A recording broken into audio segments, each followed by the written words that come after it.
TMC मोर्चा और कांग्रेस पर जमकर प्रहार किया गया। पीएम मोदी ने कहा कि उन्होंने जेएमएम और कांग्रेस वालों के पास नोटों का पहाड़ देखा है। मैंने पहली बार इतने नोटों के पहाड़ देखे हैं, पीएम मोदी ने कहा।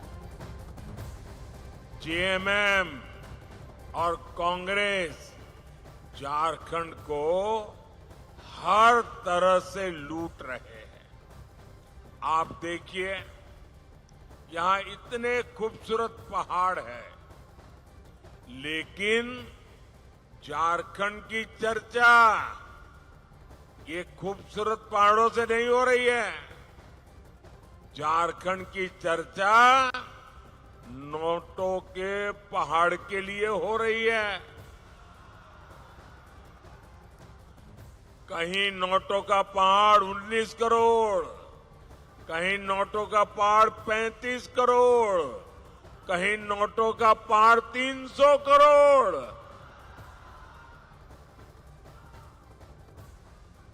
भाई बहन, मैं आपको बताता हूं, मैं तो प्रधानमंत्री हूं ना, 13 साल मुख्यमंत्री रहा था, लेकिन मैंने अपनी आंखों से नोटों का पहाड़ कभी देखा नहीं है।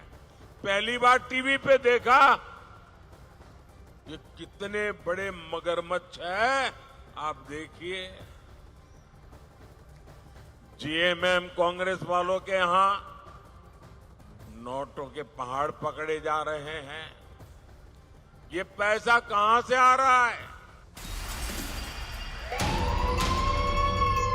1 जून को आखिरी चरण का मतदान है, यानी कि 7वां चरण। और उससे पहले पीएम मोदी ने एक इंटरव्यू में दावा किया कि पश्चिम बंगाल में टीएमसी अस्तित्व की लड़ाई लड़ रही है। यानी कि पीएम मोदी कह रहे हैं कि टीएमसी अपने अस्तित्व की लड़ाई लड़ रही है और ओडिशा में बीजेपी की सरकार इस बार बनने जा रही है।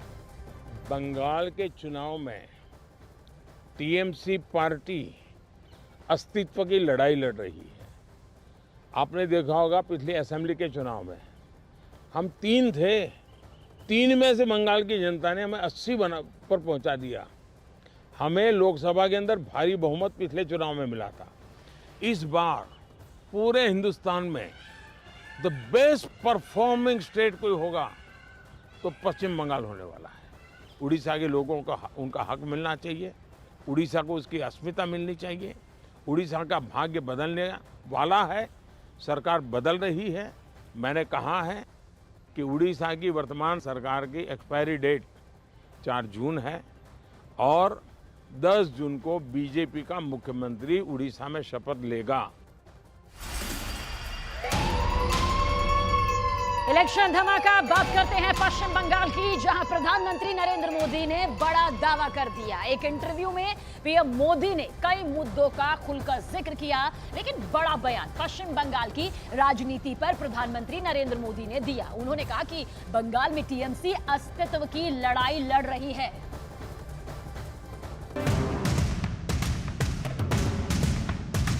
इंडिया अलायंस की बड़ी ताकत मुस्लिम वोट बैंक है, लेकिन प्रधानमंत्री मोदी इंडिया अलायंस की इसी ताकत को उसकी बड़ी कमजोरी में बदल देना चाहते हैं। इसके लिए प्रधानमंत्री मोदी ने एक बड़ा मुद्दा उठाया है और ये मुद्दा है इंडिया अलायंस की सरकारों द्वारा मुसलमानों को ओबीसी कोटे में डालकर आरक्षण देना और पिछड़ी जातियों का हक छीन लेना।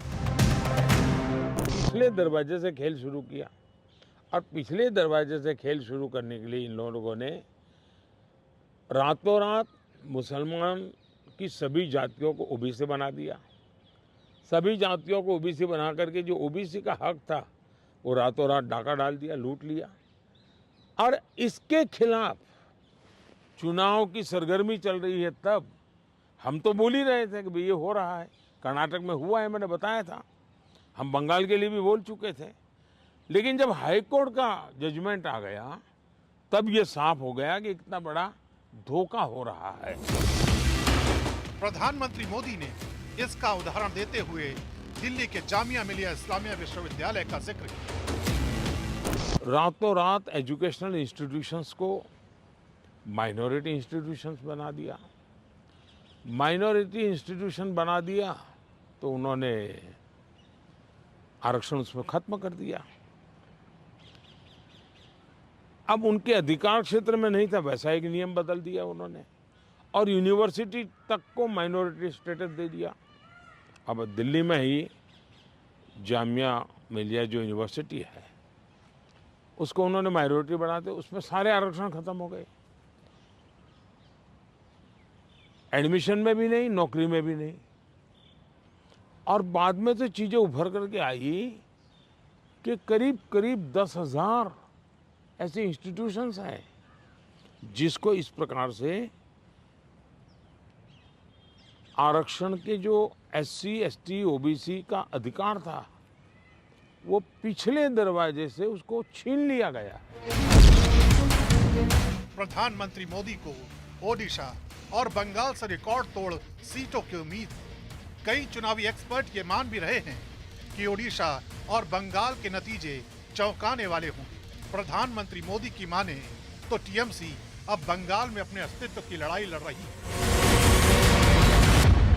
बंगाल के चुनाव में TMC पार्टी अस्तित्व की लड़ाई लड़ रही है। आपने देखा होगा पिछले असेंबली के चुनाव में हम 3 थे, 3 में से बंगाल की जनता ने हमें 80 पर पहुंचा दिया। हमें लोकसभा के अंदर भारी बहुमत पिछले चुनाव में मिला था।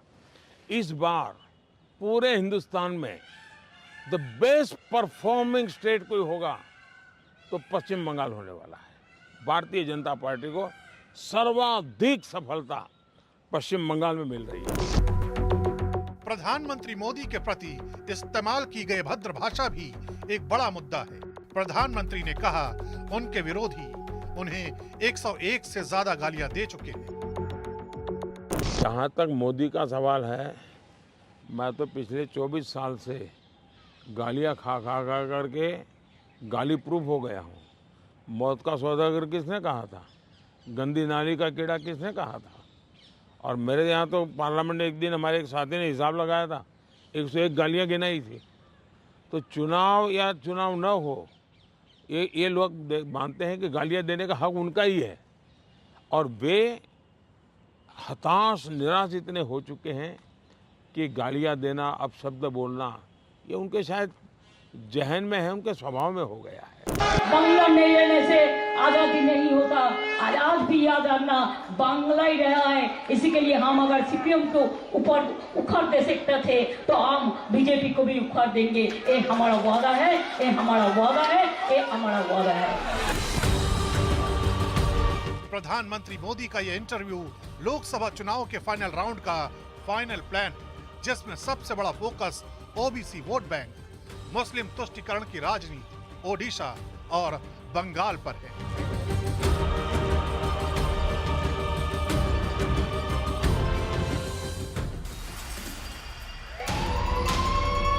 तो ममता को उखाड़ फेंकने वाले बयान पर बीजेपी ने हमला बोला है और कहा कि अगर CPM का 30 साल का शासन होने के बाद भी उखड़ सकता है तो ममता बनर्जी भी उखड़ सकती हैं। दरअसल ममता बनर्जी की तरफ से बयान आया, उन्हें आत्म अवलोकन करने की जरूरत है, बीजेपी ने कहा।